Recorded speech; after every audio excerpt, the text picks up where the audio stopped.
I'm back again. So, where was I? Talking about where we're going, talking about second semester. Prior to getting into the things that we're going to get into in January, I wanted to take a moment to pause and talk about student work and assessment. So, students may throughout this assignment or throughout this unit, I often feel that this is where a big change happens for a lot of our kids because as you see to the graphic to the right of us, students are beginning to own their learning and in regards to this framework.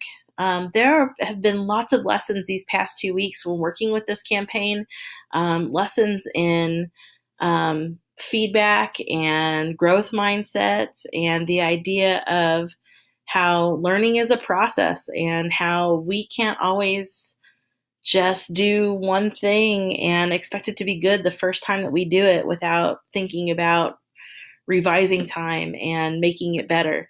Um, this is a time, this to me, I think of it as a good failure, if you can phrase it like that, where a lot of failures happen insofar as understanding the harsh consequences of poor time management or what procrastination can do for a project, or not getting feedback or listening to feedback, or meeting with peers or myself on a project. Those projects that did exceptionally well often had characteristics of good time management, good follow through, good communication, utilized the feedback, sought out additional resources to help support the construction of the work.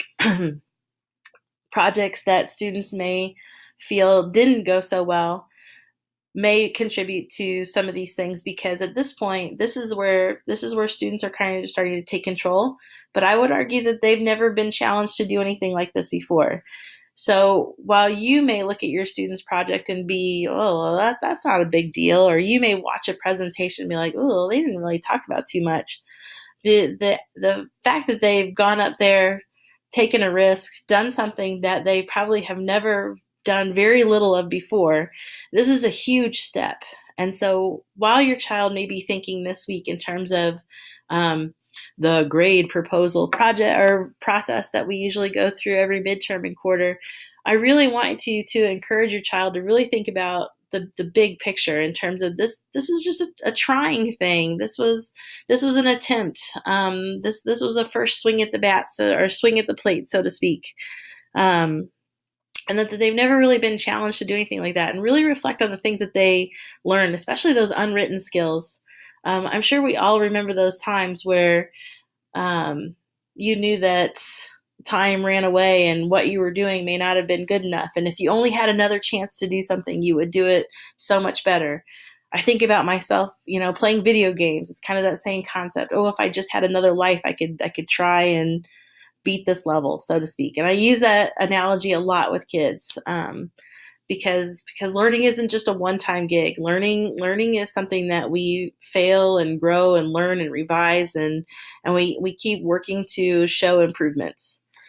So that kind of leads me into that second point. Especially, I want to really focus on the learning behind all of this. And while students may receive some feedback from me that they may take very personal, I really try and stress in class that this is not a personal thing. This is a time to reflect, time to really think about this, and then time to understand how that's going to apply to students in second semester. Because second semester is where we take on more an individual approach as opposed to a collaborative approach, because we're kind of in that mode where we're prepping more for high school, and that we should really be fine-tuning our writing and thinking critically and thoughtfully, those kinds of things. So we're going to really be embracing our own skills and how we can grow those second semester. I've kind of touched on the written and unwritten lessons that we're learning during this time. There's a lot of growing pains that are happening during this time. And again, I just want to stress to you that this is okay. It is okay for this to happen.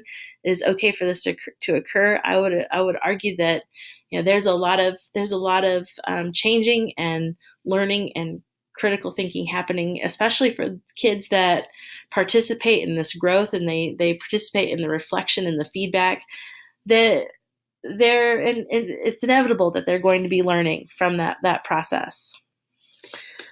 One of the things that I'm really excited about this spring is our upcoming Genius Hour. And for those families who are returning to my classroom, you may be very familiar with this process. Genius Hour, which I will dive into more specific information as we come back after break.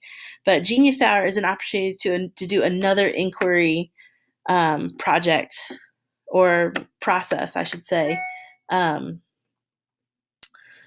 throughout a semester's worth of time. So it's a longer period of time, but it's one day a week where we take a project that students are really interested in. Imagine if you were told when you were in school, you could study anything that you wanted.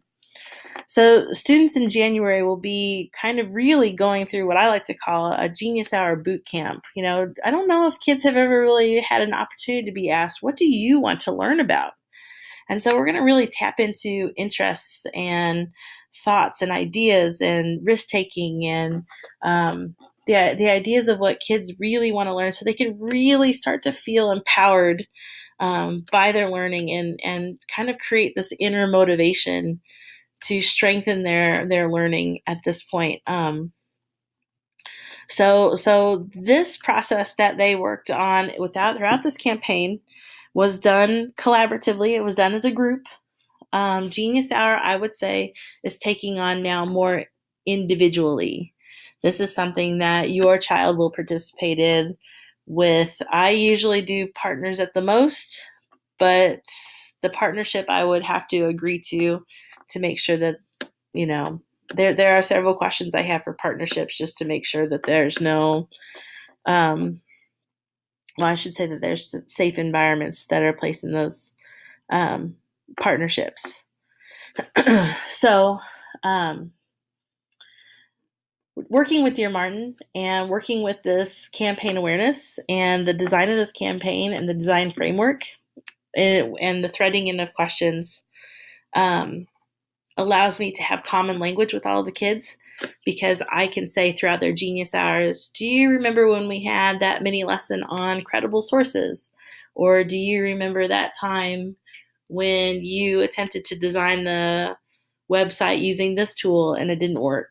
Or so on and so forth. So Genius Hour, again, is more individual, but it kind of follows the same pattern of design and inquiry. And I am super excited to see where our kids get to go next. Please know, if you have any questions, you can find me at my email. That is also my Twitter handle down there, at Mrs. Bonner 301. And then obviously there's my school extension, 473-2322, extension 1301. Please feel free to reach out to me anytime. And again, I didn't include this on here, but our class website, which has everything from lesson plans to copies to student work, everything is showcased on there.